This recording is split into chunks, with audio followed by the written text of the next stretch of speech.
mengalir di kejauhan. Cerita terpilih, jiwa yang menantang. Setiap kata membawa harapan, menerangi malam, menghapus kesepian. Jiwa terpilih, nyalakan api dalam diri. Cerita terbuka, membebaskan hati.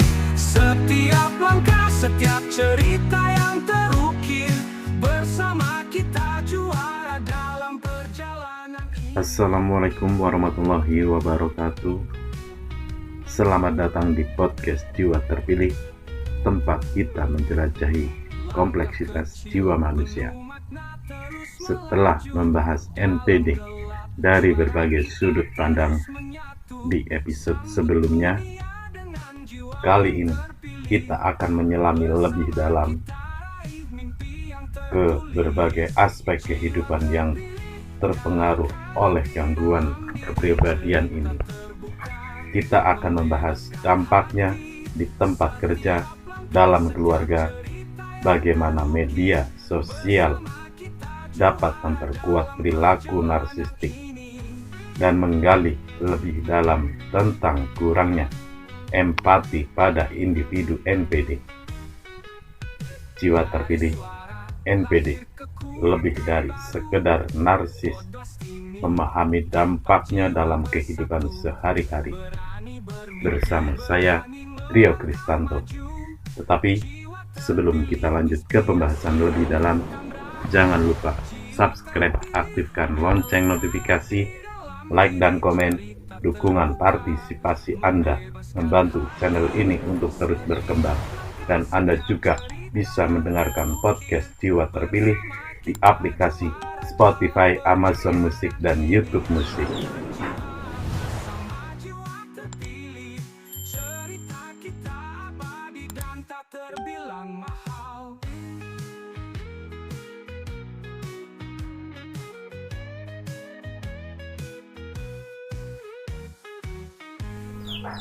Mari kita mulai pembahasan.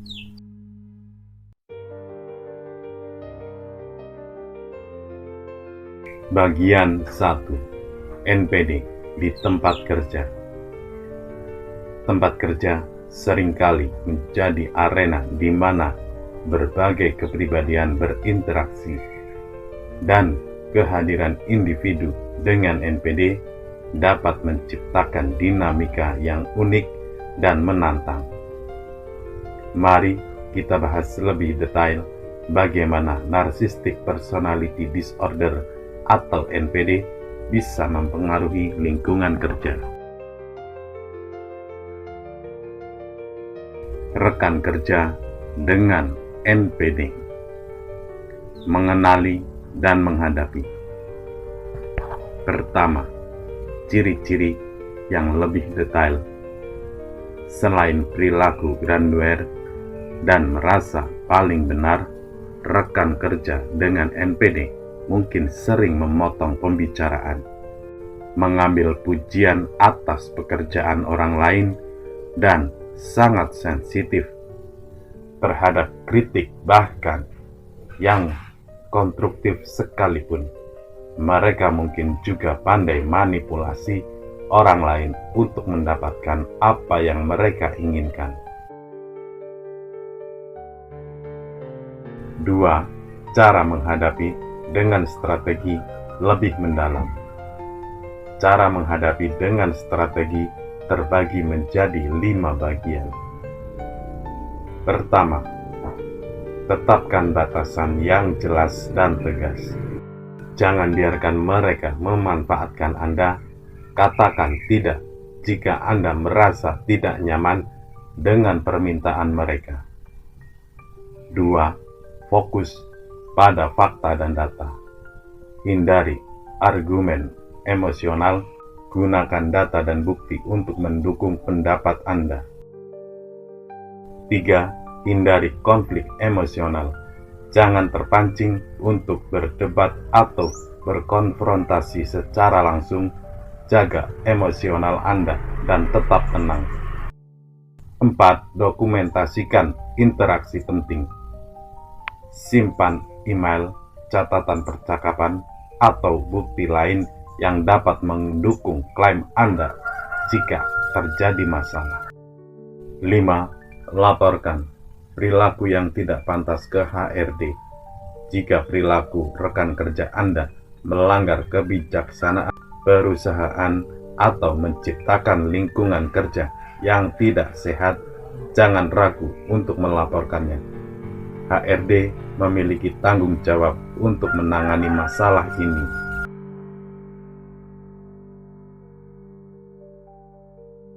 Atasan dengan NPD. Navigasi kekuasaan dan otoritas. Ciri-ciri lebih detail. Pertama, tantangan yang lebih kompleks. Atasan dengan NPD tidak hanya menuntut dan tidak realistis, tetapi mereka juga mungkin menggunakan taktik intimidasi, mempermalukan bawahan di depan umum, atau memberikan tugas yang tidak mungkin diselesaikan. Mereka mungkin juga mengambil kredit atas ide-ide bawahan dan menolak untuk memberikan pengakuan yang pantas. 2. Strategi yang lebih cermat. Strategi menghadapi atasan seorang NPD terbagi menjadi 5 bagian. Pertama, tetapkan ekspektasi yang jelas dan tertulis. Pastikan Anda memahami apa yang diharapkan dari Anda dan dapatkan konfirmasi tertulis dari atasan Anda. 2. Komunikasikan secara profesional dan terukur. Gunakan bahasa yang sopan dan hindari konfrontasi langsung. Fokus pada solusi dan hasil yang ingin dicapai. 3. Fokus pada solusi dan hasil. Alih-alih mengeluh tentang masalah, tawarkan solusi konkret dan tunjukkan bagaimana Anda dapat membantu mencapai tujuan tim. 4. Cari dukungan dari rekan kerja atau mentor. Bicaralah dengan orang yang Anda percaya dan dapat memberikan dukungan emosional dan saran praktis. 5. Mempertimbangkan untuk mencari pekerjaan lain. Jika situasinya tidak membaik dan Anda merasa terus-menerus tertekan dan tidak dihargai, mungkin sudah waktunya untuk mencari pekerjaan lain. Kesehatan mental Anda adalah prioritas utama. Dampak pada tim, mengatasi konflik dan membangun ketahanan. Konflik yang lebih dalam. Pertama, konflik yang lebih dalam. NPD dapat menciptakan lingkungan kerja yang penuh dengan intrik, gosip, dan sabotase. Anggota tim mungkin merasa tidak aman, tidak percaya satu sama lain, dan takut untuk berbicara. 2. Moral yang terkikis. Kurangnya pengakuan, kritik yang konstan, dan perlakuan yang tidak adil dapat menurunkan moral tim secara signifikan. Anggota tim mungkin merasa tidak termotivasi, tidak dihargai, dan ingin keluar dari pekerjaan mereka. Produktivitas yang menurun drastis. Kurangnya kolaborasi, komunikasi yang buruk, dan fokus pada kepentingan pribadi alih-alih tujuan bersama dapat menurunkan produktivitas tim secara keseluruhan. Proyek mungkin tertunda, kualitas pekerjaan menurun, dan inovasi terhambat.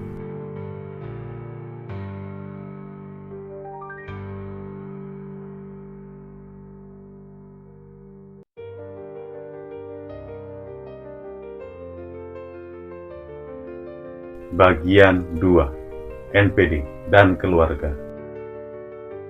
Keluarga adalah unit dasar masyarakat dan dinamika di dalamnya sangat penting bagi perkembangan individu.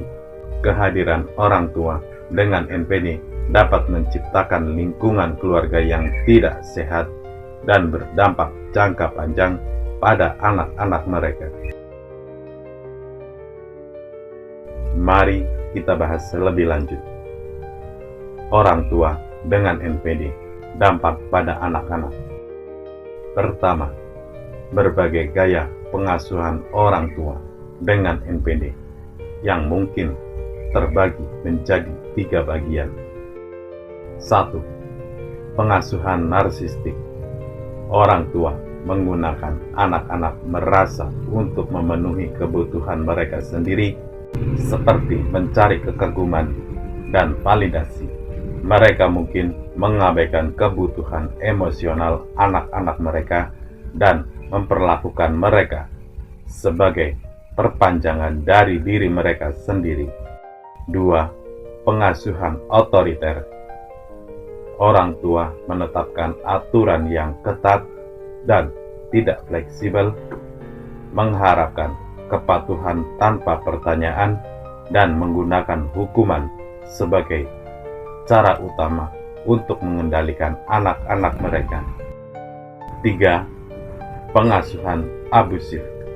Orang tua menggunakan kekerasan fisik, emosional, atau verbal untuk mengendalikan dan mendominasi anak-anak mereka.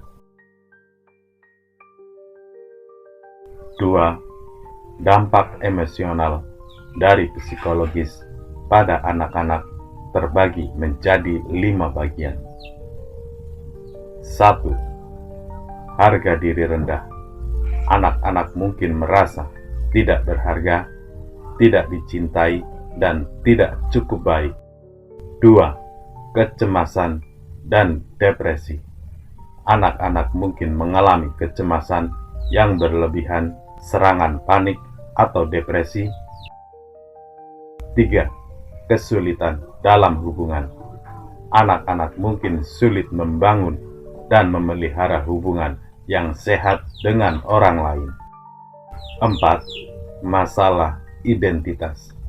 Anak-anak mungkin kesulitan mengembangkan rasa identitas yang kuat dan mandiri. 5. Trauma. Anak-anak mungkin mengalami trauma psikologis akibat pengasuhan yang tidak sehat. 3. Strategi coping untuk anak-anak. Strategi coping anak-anak terbagi menjadi 4 bagian. 1. Mencari dukungan dari keluarga. Bicaralah dengan teman, guru, konselor, atau anggota keluarga lain yang dapat memberikan dukungan emosional. 2. Menetapkan batasan dengan orang tua. Jika memungkinkan, tetapkan batasan yang jelas dengan orang tua Anda dan batasi interaksi Anda dengan mereka. 3. Fokus pada diri sendiri. Prioritaskan kesehatan mental dan emosional Anda. Lakukan aktivitas yang Anda nikmati dan yang membuat Anda merasa baik tentang diri sendiri. 4. Mencari terapi. Terapi dapat membantu Anda memproses pengalaman Anda, mengembangkan strategi coping yang sehat, dan membangun harga diri Anda.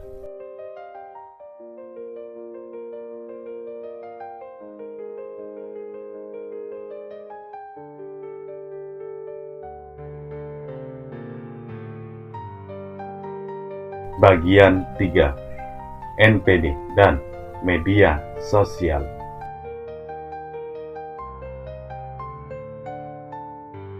Media sosial telah menjadi bagian integral dari kehidupan kita, tetapi platform ini juga dapat memperkuat perilaku narsistik dan berdampak negatif pada kesehatan mental. Mari kita bahas bagaimana NPD dan media sosial saling terkait. Bagaimana media sosial memperkuat perilaku narsistik. Pertama, platform untuk mencari kekaguman. Media sosial menyediakan platform yang ideal bagi individu dengan NPD untuk mencari perhatian dan kekaguman dari orang lain. Mereka dapat memamerkan pencapaian mereka, memposting foto-foto yang menarik, dan mendapatkan validasi melalui likes, komentar, dan followers. 2. Lingkungan yang kompetitif. Media sosial seringkali menjadi lingkungan yang kompetitif di mana orang berusaha untuk tampil lebih baik dari orang lain. Ini dapat memicu perilaku narsistik seperti membandingkan diri dengan orang lain, merasa iri, dan berusaha untuk mengungguli orang lain. 3. Anonimitas dan disinhibisi. Anonimitas dan disinhibisi yang ditawarkan oleh media sosial dapat membuat individu dengan NPD merasa lebih bebas untuk mengekspresikan perilaku narsistik mereka tanpa takut konsekuensi. Mereka mungkin memposting komentar yang kasar, merendahkan orang lain, atau terlibat dalam cyberbullying. Dampak pada kesehatan mental. Pertama, kecanduan media sosial. Individu dengan NPD mungkin menjadi kecanduan media sosial, menghabiskan berjam-jam setiap hari untuk memposting, melihat-lihat, dan mencari validasi. 2. Perbandingan sosial. Terus-menerus membandingkan diri dengan orang lain di media sosial dapat menyebabkan perasaan rendah diri, iri hati, dan depresi. 3. Kecemasan dan stres. Tekanan untuk tampil sempurna di media sosial dapat menyebabkan kecemasan dan stres. 4. Kurangnya empati. Terlalu fokus pada diri sendiri di media sosial dapat mengurangi kemampuan untuk berempati dengan orang lain.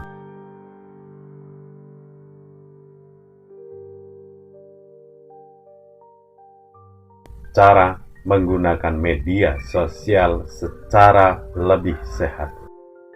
1. Batasi waktu penggunaan. Tetapkan batasan waktu yang jelas untuk menggunakan media sosial setiap hari. 2. Fokus pada konten yang positif.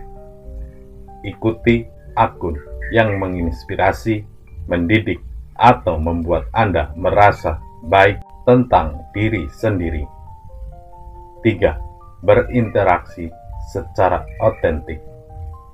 Jangan mencoba untuk menjadi seseorang yang bukan diri Anda. Berinteraksi dengan orang lain secara jujur dan terbuka. 4.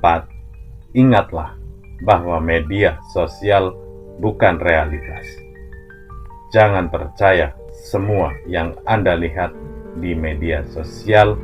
Ingatlah bahwa orang seringkali hanya menampilkan versi terbaik dari diri mereka sendiri. 5. Prioritaskan hubungan di dunia nyata. Luangkan waktu Anda untuk berinteraksi dengan orang-orang yang Anda cintai di dunia nyata.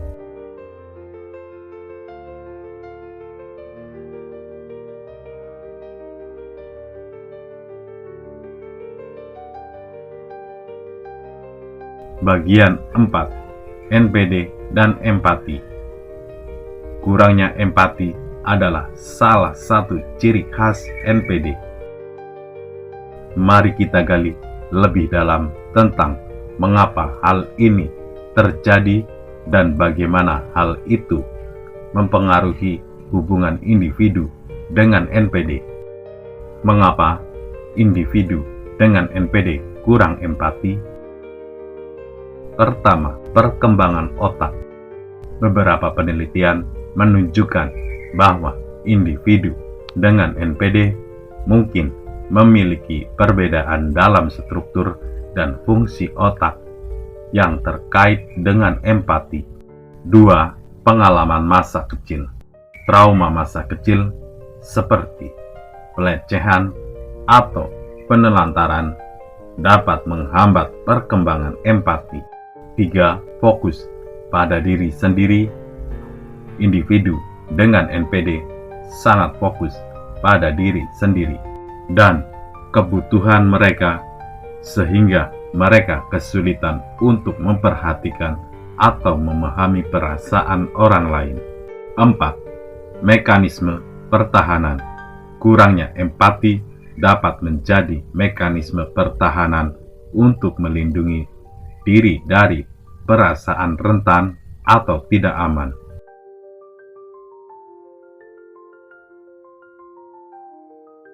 Bagaimana kurangnya empati mempengaruhi hubungan? 1. Kesulitan membangun hubungan yang dekat. Individu dengan NPD mungkin kesulitan membangun hubungan yang dekat dan intim karena mereka tidak mampu memahami atau merespon kebutuhan emosional orang lain. 2. Konflik dan perselisihan. Kurangnya empati dapat menyebabkan konflik dan perselisihan dalam hubungan, karena individu dengan NPD mungkin tidak mampu melihat sudut pandang orang lain atau memahami dampak perilaku mereka. 3. Manipulasi dan eksploitasi. Individu dengan NPD mungkin menggunakan orang lain untuk memenuhi kebutuhan mereka sendiri tanpa memperhatikan perasaan atau kesejahteraan orang lain.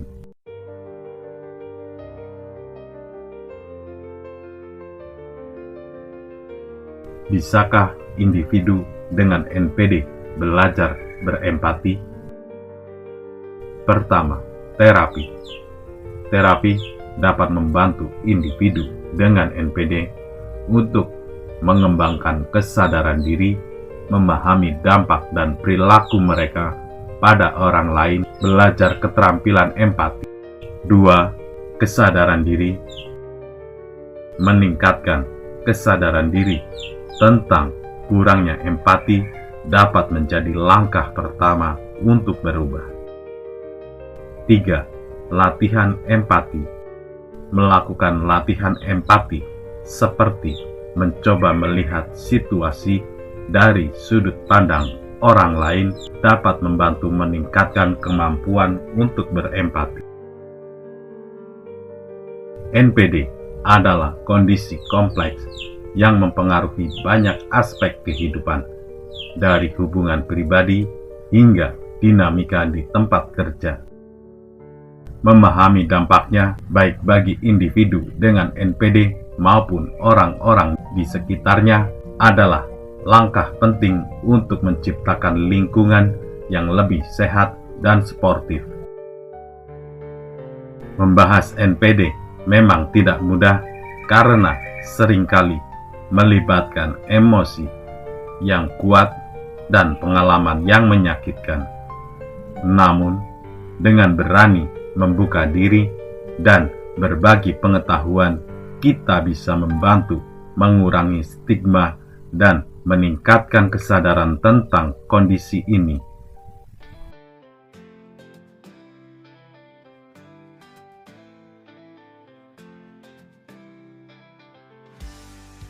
Ingatlah untuk selalu memprioritaskan kesehatan mental Anda dan mencari bantuan jika merasa kesulitan.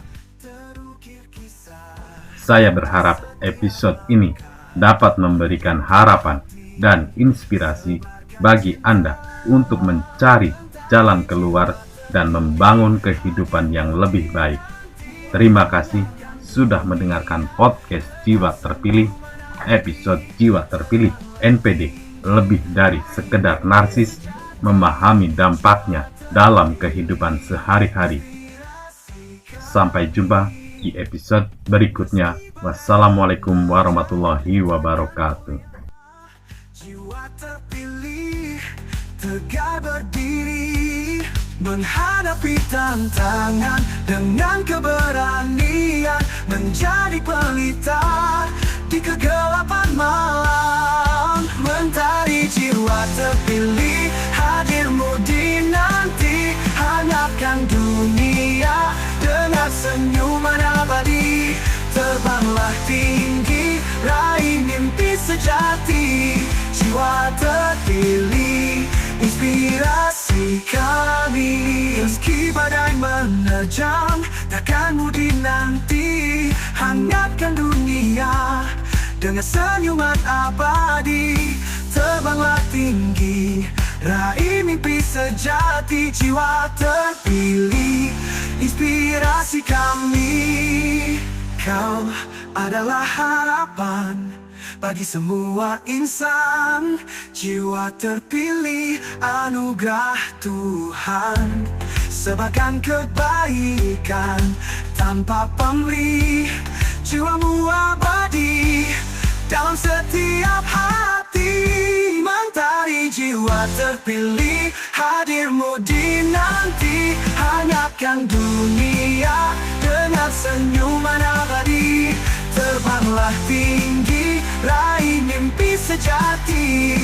Jiwa terpilih, inspirasi kami. Mentari jiwa terpilih, bersinar selamanya.